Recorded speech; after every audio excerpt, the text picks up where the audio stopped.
فرمایا لہم قلوب لا یفقہون بہا، اللہ پاک جل شانہ فرماتے ہیں جس کا دل قرآن کریم سمجھنے کا عادی نہیں، لہم قلوب لا یفقہون بہا، جس کا دل قرآن سمجھنے کے لیے تیار نہیں، وَلَهُمْ أَعْيُنٌ لَا يُبْصِرُونَ بِهَا، جس کا کان اللہ کا قرآن سننے کے لیے تیار نہیں، أَمْ لَهُمْ آذَانٌ لَا يَسْمَعُونَ بِهَا، أَمْ لَهُمْ آذَانٌ يَسْمَعُونَ بِهَا، جس کا کان خدا کا قرآن سننے کو تیار نہیں۔ خدائی فیصلہ سنو، اللہ کے قرآن کا فیصلہ سنو، اللہ کے کلام کا فیصلہ سنو، جس کا کان میرا کلام سننے کے لیے تیار نہیں، جس کو میرا قرآن سن کے مزہ نہیں آتا، جس کو میرا کلام سن کے حلاوت نہیں آتی، جس کو میرا کلام سن کے لذت نہیں آتی، جس کی روح تازی نہیں ہوتی، جس کو لطف نہیں آتا، جس کو کیف نہیں آتا، جس کو سرور نہیں آتا، جو میرا قرآن سننے کو تیار نہیں، جو میرا قرآن آنکھوں سے دیکھنے کو تیار نہیں، جو میرا قرآن سننے سمجھنے کے لیے تیار نہیں، آؤ پھر خدائی فیصلہ سنو، فرمایا اولئک کالانعام،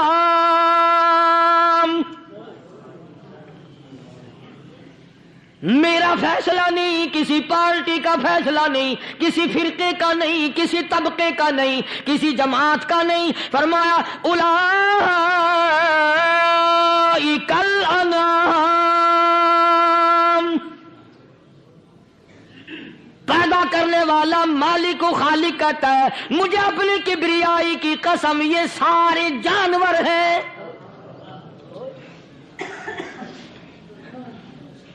یہ سارے کے سارے جانور ہیں، یہ درندے ہیں جو ایک دوسرے کو چیر پاڑ کر کھاتے ہیں، یہ درندے ہیں جو ایک دوسرے کا خون پیتے ہیں، فرمایا بل ہم اضل، جانوروں سے بھی بدتر۔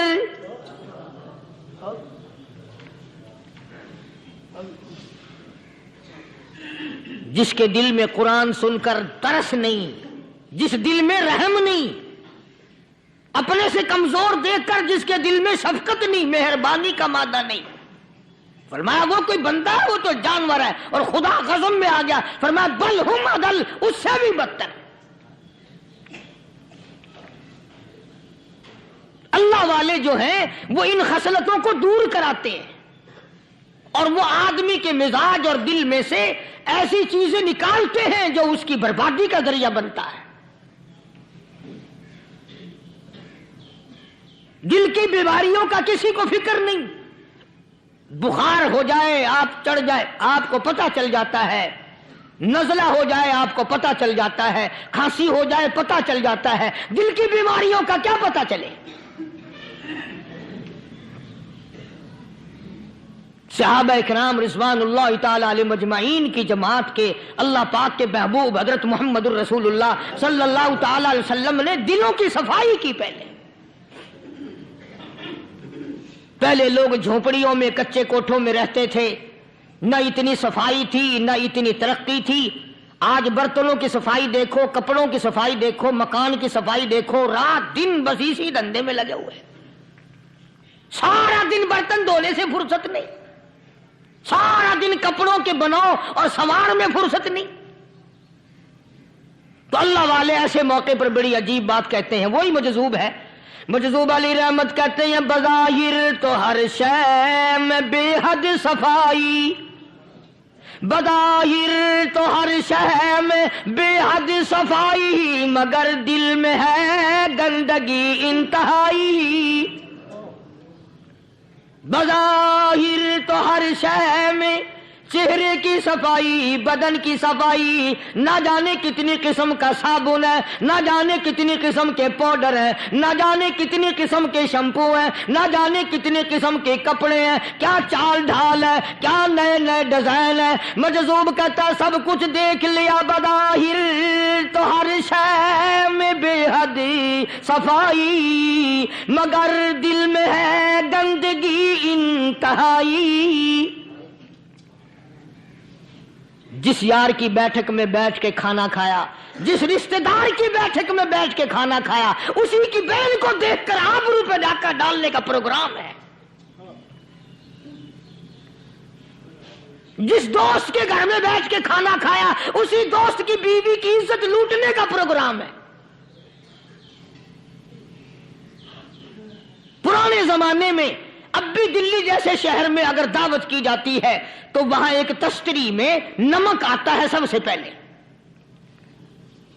عرب میں بھی دستور تھا پرانے زمانے میں، اگر کوئی دعوت کرتا، کوئی تقریب کرتا، سب سے پہلے نمک آتا تھا. ایک ایک انگلی ہر شخص نمک چاٹتا تھا. کیا مطلب؟ جس نے نمک چاٹ لیا اب وہ نمک حرامی نہیں بنے گا. اس گھر میں چوری کرنا، اس گھر کی آبرو کا غلط تصور لانا، اس گھر کے مال میں خیانت کرنا وہ حرام سمجھتا تھا جس گھر کا میں نے نمک چکھ لیا. اور مسلمانوں کی بات نہیں، ہندوؤں کی بھی یہ باتیں تھی. مولانا محمد علی صاحب جلندری سب قید رحمت اللہ علیہ فرمایا کرتے تھے کہ ایک سکھ تھا بہت بڑا ڈاکو، مسلمان اور ہندو مل کر اس کو ساتھ ملا کر کے لے گئے کہ یہاں اس گاؤں میں اس پنڈ میں ڈاکہ ڈالے. سفر کر کے گئے، تکلیف اٹھا کے گئے. اس سکھ ڈاکو نے پوچھ لیا کہ یہ کون سا گاؤں ہے کہ یہ فلانا ہے. اچھا سارے کے سارے یہ تلاش کرو، یہ سوچ بچار کرو، اپنے پنڈ کی، اپنے علاقے کی، کسی مسلمان کی، کسی ہندو کی، کسی سکھ کی، کسی چوڑے چمار کی اس گاؤں میں لڑکی تو نہیں؟ ہمارے یہاں سے کوئی لڑکی تو شادی ہو کے یہاں نہیں آئی ہوئی.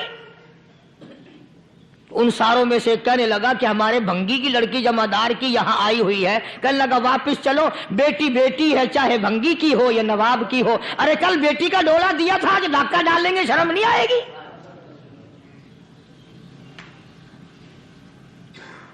آج وہ تصور کہاں چلے گئے؟ اور ہم سب روتے پھرتے ہیں سکون نہیں، سکون نہیں، اطمینان نہیں. ارے اطمینان آئے گا کیسے؟ ہمارے دل بے ایمان ہے، نیتیں خراب ہے، آئے گا کہاں سے؟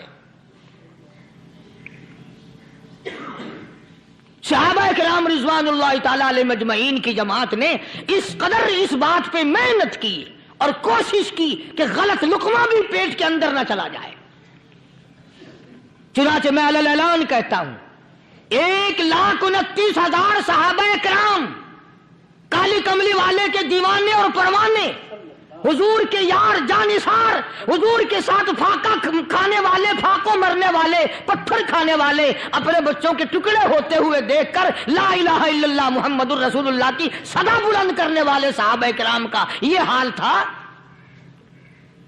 پیدل سفر کر کے جاتے تھے یہودی عیسائی، شام نکل گئے، فلسطین نکل گئے، ہندوستان آ گئے، 2 سال لگ جاتے تھے. اپنی جوان بیٹیوں کو مسلمانوں کے گھروں میں چھوڑ کے آ جاتے تھے. کبھی نگاہ نبوت نے جن کو رنگ دیا تھا، کبھی کسی صحابی پہ ذرہ برابر الزام نہیں لگا. ان یہودیوں کا، ان عیسائیوں کا یہ عقیدہ تھا کہ محمد صلی اللہ علیہ وسلم کے جو غلام ہیں ان کی نگاہ بھی پاک ہے، ان کے دل بھی پاک ہیں، ان کے ارادے بھی پاک ہیں، ان کے ہاتھ بھی پاک ہیں.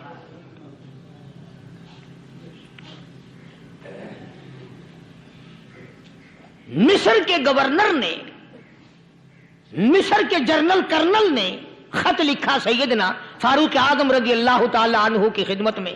دور خلافت ہے حضرت فاروق اعظم کا. کیا خط لکھا کہ حضور مجھے کافی وقت گزر گیا ہے اور فلاں علاقے میں آپ کے حکم سے ہم نے جانا ہے اور راستہ صرف ایک ہے اور اس راستے میں جال بچھا دیا گیا. اب مجھے مشورہ دیں میں کیا کروں، حکم دیں مجھے. جال کیا بچھا دیا گیا کہ ہمیں پتہ چل گیا ہے عیسائیوں نے پروگرام بنایا، سینکڑوں لڑکیاں تلاش کر کر کے بڑی خوبصورت حسینہ اکٹھی کی ہیں، ان کو گانے بجانے کی ٹریننگ دی ہے، ان کو اچھی اچھی آوازوں والی لڑکیاں ڈھونڈ کے لائے ہیں اور انہوں نے یہ پروگرام بنایا کہ جب مسلمانوں کی فوج اس گلی سے گزرے گی ان کوٹھوں کے اوپر چڑھ کے گانا بجانا کریں گے تاکہ ان کے دل میں بدماشی آئے اور ان کا بیڑا غرق ہو.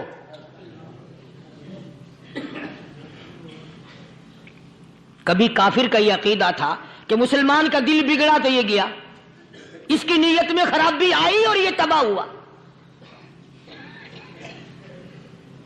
جناب فاروق اعظم رضی اللہ تعالیٰ عنہ نے اسے یہ خط نہیں لکھا کہ تو قرآن پڑھا کر، تو نفل پڑھا کر۔ امیر المومنین خلیفۃ المسلمین سیدنا فاروق اعظم رضی اللہ تعالیٰ عنہ نے اپنے جنرل کرنل کو خط لکھا کہ اس میں لمبی چوڑی فکر کی کوئی بات نہیں، اس میں کوئی پریشانی والی بات نہیں، کوئی سوچ و بچار والی بات نہیں، سارے تیری فوج میں، تیری کمان میں مسلمان ہیں، سب کو اکٹھا کر لے، ساروں کو اکٹھا کر کے قرآن کریم کے سورۃ نور کی 2 آیتیں سنا دے۔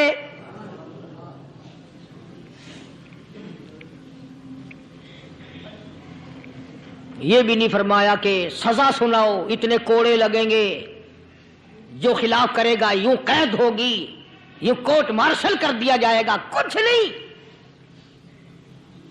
جناب فاروق اعظم رضی اللہ تعالیٰ عنہ کی رائے دیکھو، ان کے خیال میں قرآن کریم میں اتنی بڑی طاقت ہے، اتنی بڑی عظمت ہے، اتنی بڑی کرامت ہے، کلام الہی میں اتنا بڑا شرف ہے۔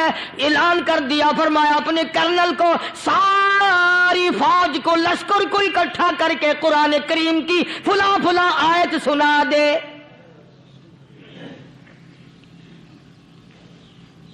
اور اس کے بعد بے دھڑک فوج کو، لشکر کو اسی راستے سے گزار کے لے جا، بے دھڑک لے جا۔ ہائے، کبھی قرآن کی 2 آیتوں سے کام بن جاتا تھا، اب سارے قرآن سے میرا تیرا کام نہیں بنتا۔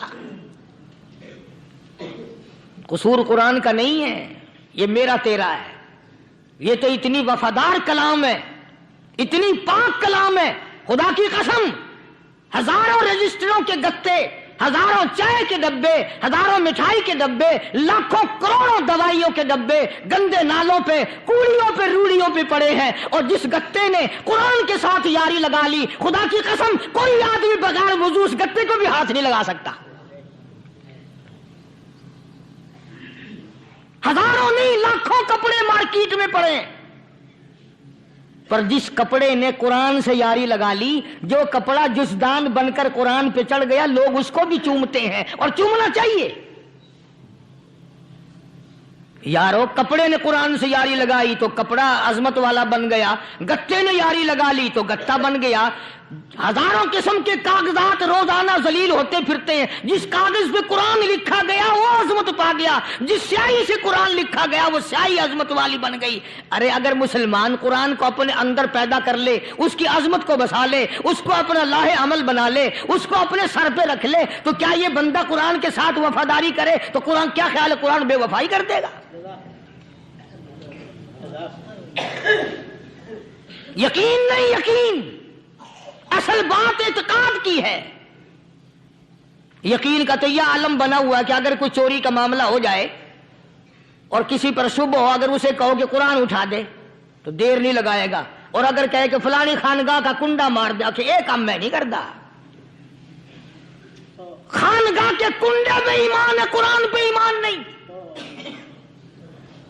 اس پر یقین ہے کہ پیر اندھا کر دے گا، اور یہاں یقین نہیں کہ جس خدا نے پیدا کیا اگر میں نے جھوٹا قرآن اٹھایا تو وہ برباد کر دے گا۔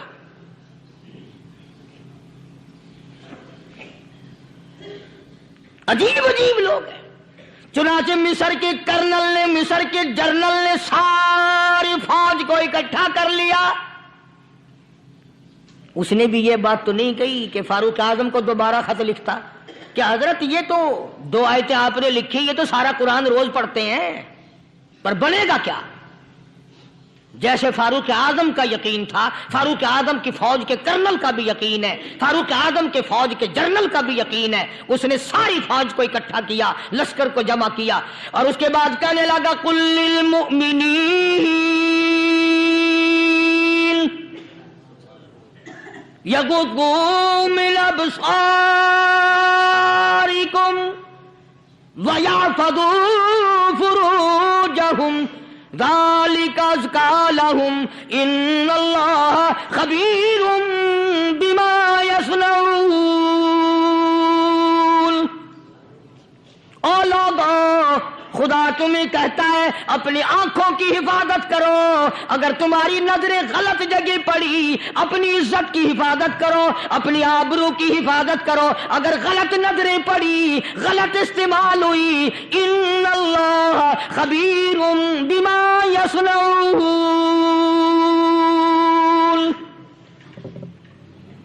اللہ پاک تمہارے ساتھ ساتھ ہے، وہ ہر چیز کو دیکھتا جائے گا، وہ ہر چیز تمہاری دیکھے گا۔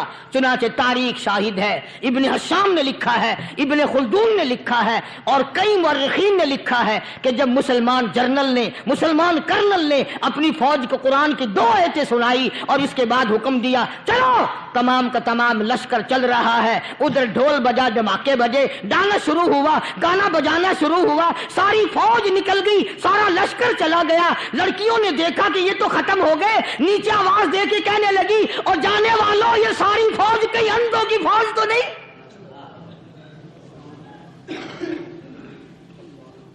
یہ حسن کا نظارہ اور یہ ڈانس اور یہ آواز، ہم ناچ ناچ کے تھک گئی، کوئی سر نہیں اٹھاتا۔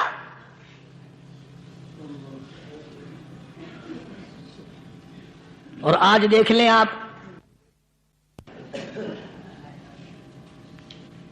ہر گھر کے اوپر وہ لگا ہوا ہے ایریل، لعنت کا ایریل لگا ہوا ہے، لعنت کا ایریل۔ حاجیو تم کیا کہتے ہو کہ ہمارے گھر کا اس میں کیا بگڑے گا؟ خدا کی قسم وہ بگڑتا ہے، وہ دیمک لگتی ہے، وہ تباہی پھرتی ہے، تمہیں پتہ بھی نہیں چلتا۔ تم نے کیا سوچ رکھا ہے؟ مسلمان کرنل کے حکم پہ ساری فوج نکل گئی، ناچنے والی گانے والی لڑکیاں عیسائیوں کی حیران ہیں، کیا ہوا؟ لاکھوں کی تعداد میں فوج گزر گئی، کوئی نگاہ اٹھا کے نہیں دیکھتا۔ ایک مسلمان سپاہی گزرتا گزرتا نیچی نظریں کیے کیے کہنے لگا سر کیسے اٹھائے، نگاہ کیسے کوئی اٹھائے گا؟ یہ سارے کے سارے اللہ کا قرآن سن کر آئے ہیں۔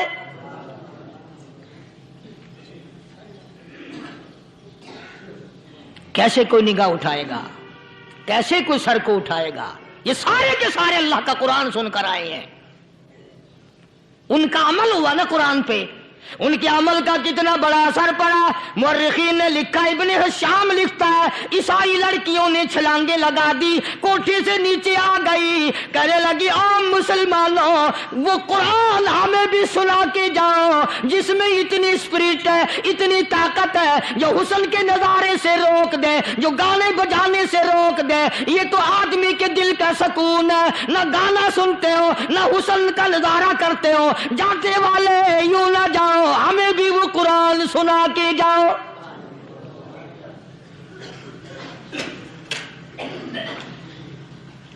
اس قرآن میں کتنی بڑی طاقت ہے، وہ کتنی عظمت ہوگی، اس میں اس کلام میں کتنی برکت ہوگی، جس کلام میں یہ تاثیر ہے کہ وہ ایسی ایسی چیزوں سے روک دیتا ہے۔ چنانچہ ایک مسلمان سپاہی چلتا بھی جاتا ہے اور کہنے لگا وَقُلْ لِلْمُؤْمِنِينَ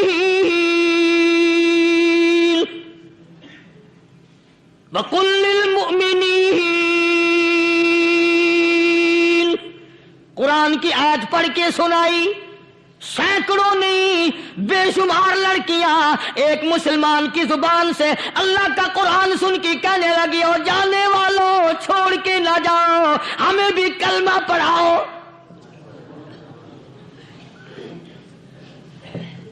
جتنی بھی وہ ناچنے گانے والی تھی تمام کے تمام کلمہ پڑھ کر مسلمان بن گئی، اور مورخین نے لکھا ہے آخری دم تک قرآن کی شیدائی اور دیوانی بن کے گزری ہیں۔ پھر وہ لڑکیاں جو رات دن حسن و جمال کا پیکر بنی رہتی تھی، علماء نے لکھا ہے جب موت آئی ایک ایک کے بدن میں کپڑے لباس میں موت آئی تو 50-50 ٹاٹی لگی ہوئی تھی۔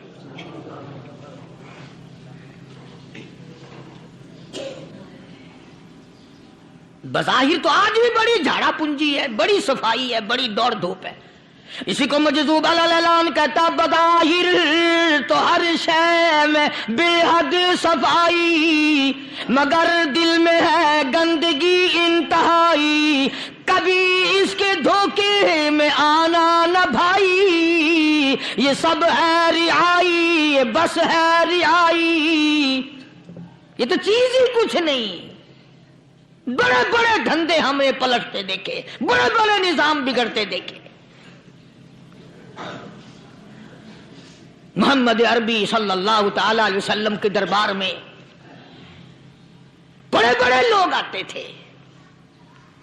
اللہ غنی, نگاہ نبوت نے جس کو رنگ دیا, سبحان اللہ, پھر قیمت تو بن گیا, وہ اسلام کی دولت سے پیچھے نہ ہٹا.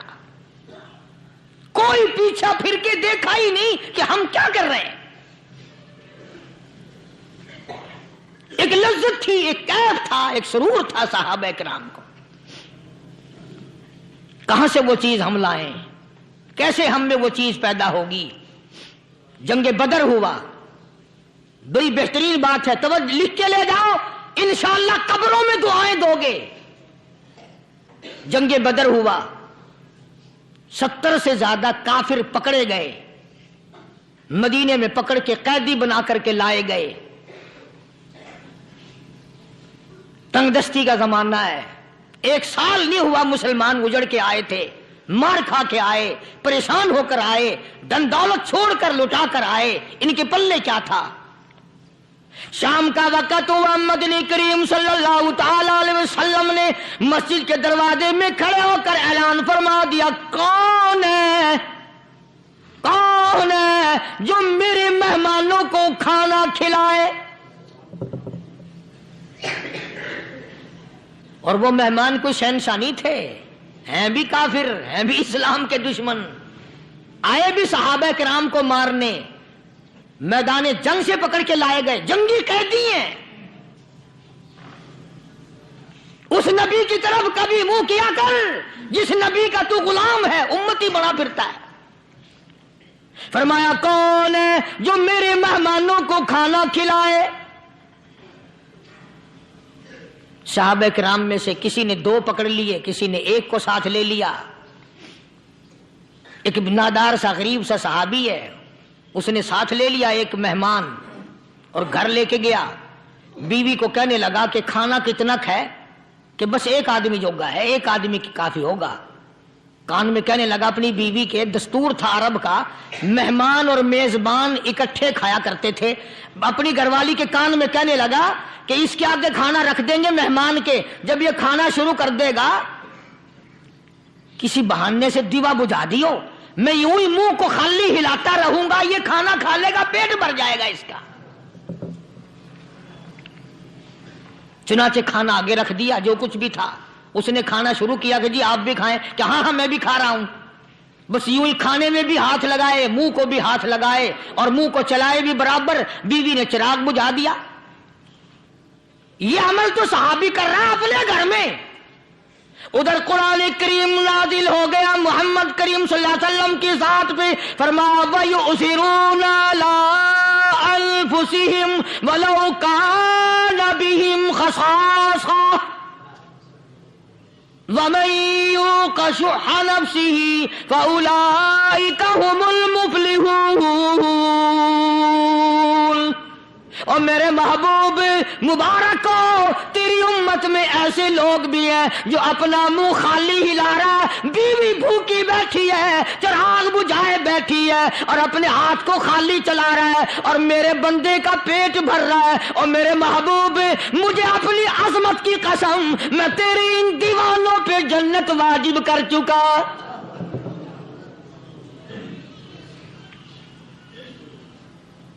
اب حضور صلی اللہ علیہ وسلم نے تو ان کو نہیں سکھایا تھا کہ تو جا کے ایسا کرنا, قدرتی مزاج ایسا بنا دیا تھا. ایک اور موقع آیا مدینے پاک میں, جنگی قیدی اور جگہ سے اسی طرح سے آئے.